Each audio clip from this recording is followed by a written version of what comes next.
तो ये रिकॉर्डिंग है बुलियन एक्सप्रेशन और के मैप्स के बारे में। तो बुलियन अलजेब्रा में ना कुछ रूल्स होते हैं, पर उन रूल्स को हम इजीली मतलब नॉर्मली भी अंडरस्टैंड कर सकते हैं। बेसिकली ये 9 रूल्स हैं जिनको अगर हम सिंपल टर्म्स में समझें, जब x इंटू एक्स और 0 है तो हमारा आउटपुट आ रहा होता है x, ठीक है, और एक x और 1 है तो हमारा आउटपुट आ रहा होता है x, और यहाँ पे बीच में प्लस साइन है x प्लस 0। इवन मल्टीप्लाई में भी x ही आएगा क्योंकि x जो है ना वो हमारा मेजर सिग्नल है। तो 0 को इसलिए लेंगे, 0 होता है हमारा लो और 1 होता है हमारा हाई। तो यहाँ पे x हाई है और 0 लो है तो x आएगा आउटपुट, और x और 1 में x फिर से हाई जाएगा तो x आएगा आउटपुट। अब जैसे ये x इंटू एक्स है तो यहाँ पे x आउटपुट है, क्योंकि x एक ही बात होगी, x ही लिख दो। तो अब x into complement of x, तो अगर x की वैल्यू 0 है तो कॉम्प्लीमेंट ऑफ x की वैल्यू 1 होएगी, तो फिर 0 इंटू 1 0 हो जाता है। और अगर यहाँ पे x 1 है तो कॉम्प्लीमेंट 0 हो जाएगा तो 0 ही आ जाएगा। तो x प्लस 0 अगर होगा तो हमारा x होएगा, x प्लस 1 वही बात होगी। अब यहाँ पे हाई सिग्नल क्या है 1, जब मल्टीप्लाई में होता है तो x इंटू 1 तो x ही आएगा, बट यहाँ प्लस में हम देखेंगे हाई सिग्नल कौन सा है, x या 1, तो 1 हाई है तो फिर 1 आ जाएगा लिखा हुआ। अब x प्लस x ये दोनों सेम ही सिग्नल हैं, अगर ये जैसे यहाँ पे x जा रहा है यहाँ पे x जा रहा है, अब ये दोनों एडिंग में हैं तो फिर x ही बाहर आएगा। अब x plus complement of x, जैसे यहाँ पे 1 है plus 0 equals to 1, 0 plus 1 equals to 1, ठीक है, और जब डबल कॉम्प्लीमेंट होएगा तो सेम नंबर रिटर्न हो जाएगा। फिर बुलियन अलजेब्रा में थोड़े थ्योरम्स होते हैं, जैसे कि होता है पहले कम्यूटेटिव लॉ कि ऑपोजिट करके लिखते हैं चीज़ों को तो वही सेम आंसर बन रहा होता है। एसोसिएटिव लॉ भी होता है कि अगर हम जैसे पहले अगर 3 टर्म्स हैं तो हम उनकी ग्रुपिंग अलग अलग कर सकते हैं, आंसर सेम आएगा। ये जो सिस्टम्स तो पता होता है ना, 2 तरह के सिस्टम्स होते हैं, एक SOP एक POS। तो SOP होता है सम ऑफ प्रोडक्ट्स। तो इसमें यह करना है, हमारे पास प्रोडक्ट्स होंगे जैसे YZ, ठीक है, और इनका हमने करना है सम। और POS होता है प्रोडक्ट ऑफ सम। तो इसमें हमारे पास प्रोडक्ट्स होंगे जैसे कि जो भी बाद में होएगा वो पहले लिखेंगे हम। सम होंगे हमारे पास ये x प्लस वाई, और हमारे पास होगा जैसे y प्लस जेड, और इनका हम करेंगे प्रोडक्ट। तो ये POS फॉर्म होगी और ये SOP फॉर्म होगी। मोस्टली हमारी इलेक्ट्रॉनिक्स में ये यूज़ होती है, SOP यूज़ होती है, बट हम POS में कन्वर्ट कर सकते हैं, SOP में भी कन्वर्ट कर सकते हैं। तो अब अगला तो हाँ, ये जो भी लॉज लिखे हुए हैं ये ऊपर जैसे ये वाला लिखा हुआ है SOP के लिए लिखा हुआ है और ये POS के लिए लिखा हुआ है, ऐसे करके। एक मिनट, क्लियर हो रहा है कैमरा, ये कर सकते हैं हम। तो अब अगला आ गया हमारा डिस्ट्रीब्यूटिव लॉ। अब डिस्ट्रीब्यूशन हमने करनी है x की ओवर y प्लस जेड, तो जैसे मैथमेटिक्स में होती है वैसे हो जाएगी।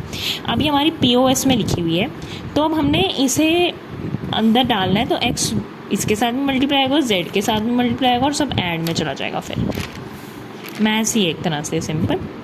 फिर आ गया कंसेंसस थ्योरम। तो कंसेंसस थ्योरम में कुछ नहीं है, हमारी पहली टर्म है और दूसरी टर्म है। फिर जहाँ पे भी दूसरी टर्म में अगर कॉम्प्लीमेंट सा बन रहा हो जैसे पहली टर्म और दूसरी टर्म का, तो फिर ये गायब कर देंगे दूसरी टर्म से, और x प्लस वाई। अब जैसे इसमें भी कॉम्प्लीमेंट बन रहा है तो ये दूसरी टर्म का x गायब कर देंगे, पहली रहेगी और दूसरी में से वो गायब होकर लिखेंगे, ऐसे हो गया। फिर आ गया डी मॉर्गन्स थ्योरम।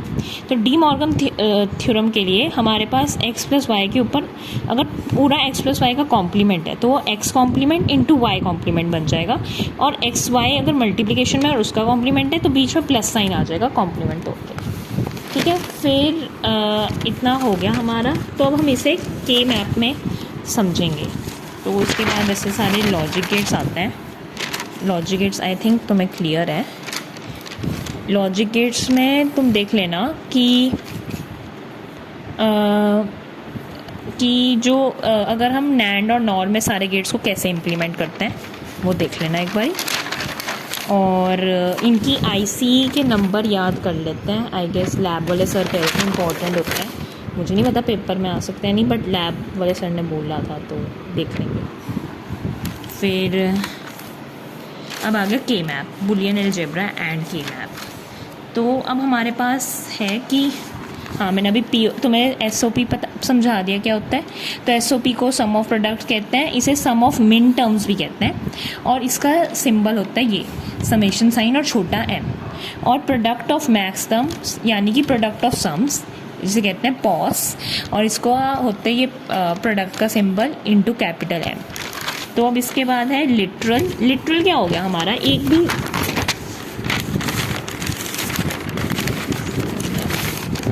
तो लिटरल क्या हो गया हमारा, जो भी एक आ रहा है एक वेरिएबल या उसका कॉम्प्लीमेंट, जैसे x ये हमारा लिटरल है, x डैश भी हमारा लिटरल है, y भी एक लिटरल होता है, y डैश, मतलब कुछ भी हमारा वो हो गया लिटरल हो गया। तो product term it's a literal connected by dot. तो जैसे अगर हम x डॉट y कर रहे हैं तो ये प्रोडक्ट टर्म बन गई हमारी, अगर हम x प्लस वाई कर रहे हैं तो हमारी सम टर्म बन गई, ठीक है। तो अब इसके बाद आ गया min term, a product term in which all the variables appear exactly once either complement और अनकॉम्प्लीमेंट। तो अगर हमें मिन टर्म में लिखना है ना हमें, तो जैसे कि मेरे पास दो टर्म्स हैं, दो लिटरल्स हैं एक इक्वेशन में x y, ठीक है। तो मैंने अगर इसे एज अ मिन टर्म लिखना है तो मैंने इसे x डॉट y करना पड़ेगा, ठीक है।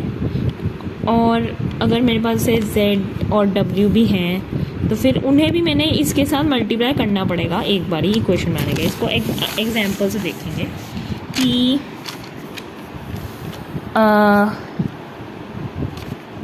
तो ये बार बार एक ही बात कही हुई है इन्होंने कि वन कॉम्बिनेशन इन ट्रुथ टेबल बनेगी इनकी डिनोटेड बाय छोटा m और फिर j is the decimal equivalent of the मिन टर्म्स कोरस्पॉन्डिंग बाइनरी कॉम्बिनेशन।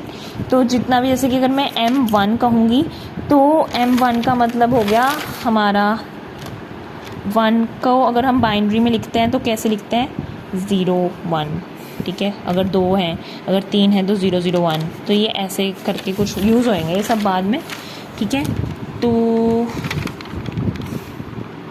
अगर हमने इसका कॉम्प्लीमेंट करना है तो हमें इक्वल टू 0 करना पड़ेगा, क्योंकि मिन टर्म क्या होता है एक्चुअली एंड में समेशन है, तो उसको 0 करना है और मैक्स टर्म को 1 करना होता है।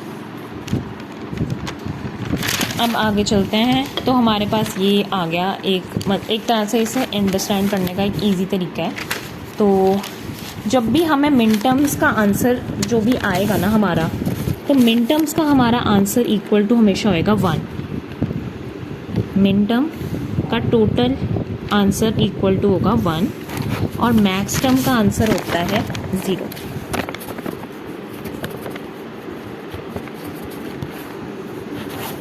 अब मैंने इस टेबल में एक्सप्लेन कर देती हूँ कि हमारे पास 3 लिटरल्स थे x y और z।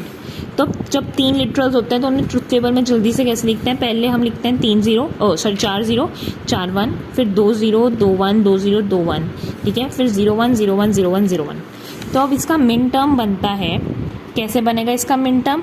मिन टर्म में मैंने क्या क्या देखना है कि 0 मतलब जो भी चीज़ें यहाँ लिखी हुई हैं ना उसको मैंने लिखना है।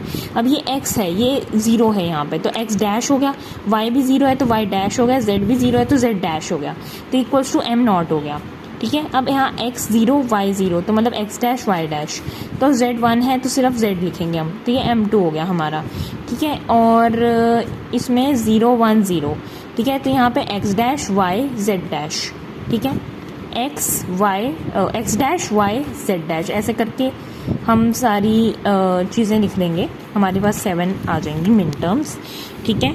और फिर हमारे पास मैक्स टर्म्स बन देंगी। तो मैक्स टर्म्स में क्या करना होता है, हमें सम करना होता है, ठीक है। मिन टर्म्स में हमने प्रोडक्ट करना होता है और मैक्स टर्म्स में सम। तो x plus y plus z equals to m not, ऐसे ऐसे करके हमारे पास ये सारी इक्वेशंस भी हम बना लेंगे। सेम मतलब जो भी हमने यहाँ लिखी थी उनमें बस हमने क्या करना है, ध्यान देना है कि जो भी हमारा 0 है ना उसे हमने as a non complemented value लिखना है, ठीक है। मिन टर्म्स में हमारा 1 ओरिजिनल होता है और 0 कॉम्प्लीमेंटेड होता है, और मैक्स टर्म में 0 हमारा ओरिजिनल होता है और 1 कॉम्प्लीमेंटेड होता है। मीनिंग कि अब यहाँ पे मेरा x 0 है तो मैं उसे डायरेक्ट लिखूंगी मैक्स टर्म के अंदर, ठीक है। बट मिन टर्म के अंदर मैं उसे x डैश लिखूंगी। ये डिफरेंस बिटवीन मिन टर्म और मैक्स टर्म रिप्रेजेंटेशन है, ठीक है। फिर आगे कैनोनिकल फॉर्म्स। तब कैनोनिकल फॉर्म्स क्या होगी कि मेरे पास मैंने चलो कोई भी मेरे पास सम ऑफ मिन टर्म्स हैं और या प्रोडक्ट ऑफ मैक्स टर्म्स होगी, ठीक है, बट अगर मेरे पास यूनिक हैं वो, तो वो कैनोनिकल फॉर्म्स बन जाते हैं।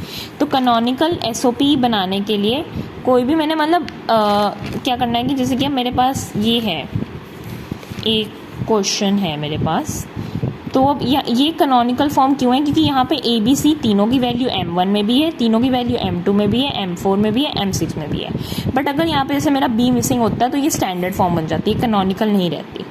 तो मैंने कैनोनिकल बनानी है, जब ये मेरे को कहेंगे कैनोनिकल बनाओ, तो अगर मैंने एसओपी में स्टैंडर्ड से कैनोनिकल बनानी है तो मैंने इक्विवेलेंट ऑफ 1 घुसाना होगा किसी तरह। जैसे कि अब अगर मेरे पास यहाँ पे एक क्वेश्चन ले लेते हैं, A B A dash B dash C है plus A dash C dash, ठीक है। अब प्रॉब्लम ये है कि यहाँ पे तो मेरे पास 3 है, बट यहाँ पे बी मिसिंग है, तो मेरे को बी को यहाँ लाना है किसी तरह कि मेरा स्टैंडर्ड से कैनोनिकल फॉर्म में बदल जाए। तो मैं यहाँ पे क्या करूँगी, A dash into B dash plus B. तो अगर मैं बी डैश प्लस बी करूँगी तो हो गया 0,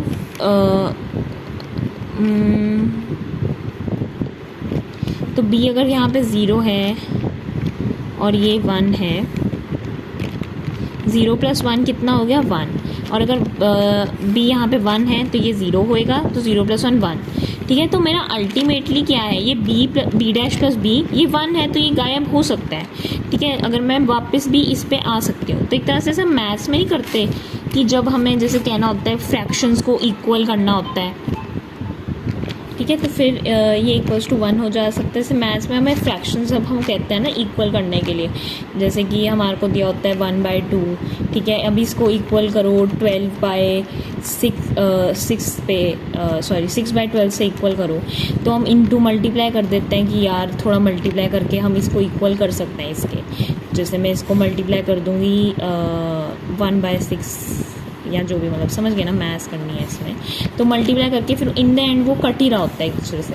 तो बेसिकली अब यहाँ पे ये आ गया मेरे पास, मैंने इसमें लिख दिया A dash B dash plus B into C dash, ठीक है। तो मैं इसको मल्टीप्लाई ओपन अप कर दूँगी इस ब्रैकेट को, A dash B dash C dash plus A B C dash, तो ये मेरी बन गई कैनोनिकल फॉर्म। प्लस ये जो ऊपर वाली टर्म थी इसे भी ऐड करना पड़ेगा, कैमरा क्लियर हो, A dash B dash C plus, तो ये मेरी पूरी बन गई कैनोनिकल फॉर्म। तो ये मेरी एसओपी से कैनोनिकल फॉर्म में कन्वर्शन है। वैसे ही अगर मेरे पास कोई पीओएस होता है, अब पीओएस में मेरे पास ऐसे क्वेश्चन है, ए